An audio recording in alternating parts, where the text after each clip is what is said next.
Alright guys, let's try this again. I'm back. Danielle's handmade products, homemade products, whatever you want to call it. I am making up some Fabreeze.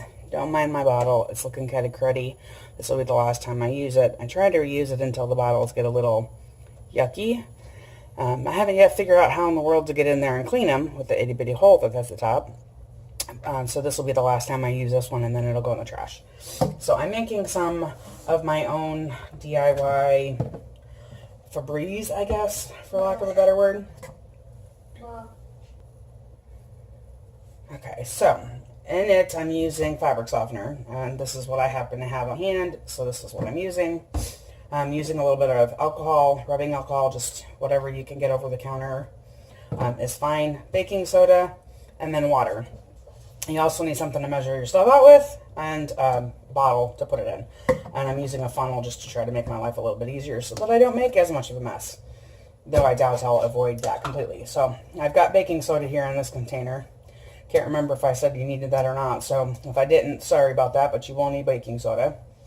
And you'll need about 2 tablespoons of it. Doesn't have to be. You said baking soda. Thank you, kiddo. Okay, so I've got 2 tablespoons of that. It's always a pain in the buttocks to get it into the bottle.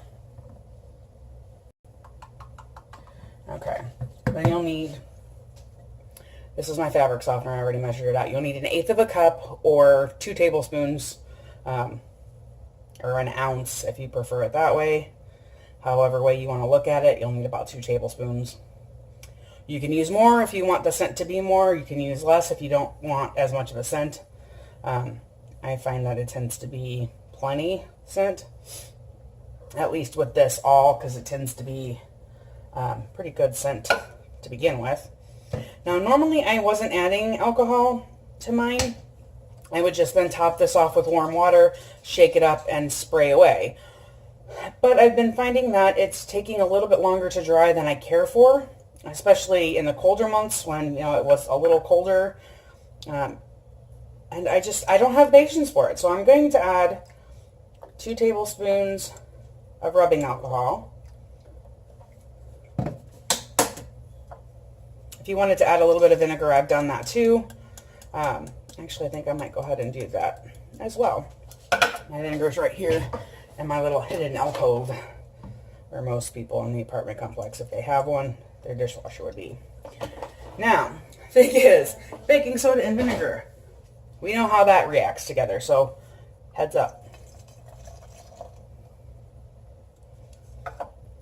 Now, when I do add vinegar, I usually wait until the reaction between the vinegar and the baking soda subside, and then I fill it with water, shake it, and go about my merry way.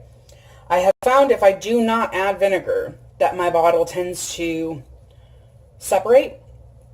And I just need to shake it before I use it, because it usually lasts me a couple weeks. And I haven't noticed any problems with it going bad before I'm done with it. I just noticed that it separates and looks kind of gunky in the bottle, so I have to shake it first. When I add vinegar, I notice that I don't necessarily have as much separation, but I still tend to shake it before I use it just to make sure everything is distributed. So, again, I'm going to let this sit for a minute. And then I'm going to fill the bottle the rest of the way with warm water and shake it up and use it as you would any other Fabreeze. So I hope that helps. If you, like I said, I don't use fabric softener in my laundry. This was given to me as a Christmas present from a friend. I want to say 2 Christmases ago now. I may even have more floating around the apartment here somewhere. Heck, I might even have some more still in Indiana, because we still have stuff in Indiana. But that's what I've been using it for. I don't use it for anything else. I don't use it in my laundry, because I find that the only thing I really like fabric softener on, for sure, is my towels. But after a while, they tend to not absorb water as well, and then I have to strip them. And it's just a headache. It's just a pain in the butt and not worth it. So if I need some scent added to my towels, I'll add a little bit of essential oil to my dryer balls. But otherwise, I don't use fabric softener very often anymore. So, but that is my DIY Fabreeze. I'm going to get this filled up with water and then give the carpets and my bed and bedspread, which has been washed recently, but I swear, I don't know what it is, but everything smells like dirty feet after a while. So, time to go Fabreeze the couch and the beds and everything else. So I will see y'all in the next video.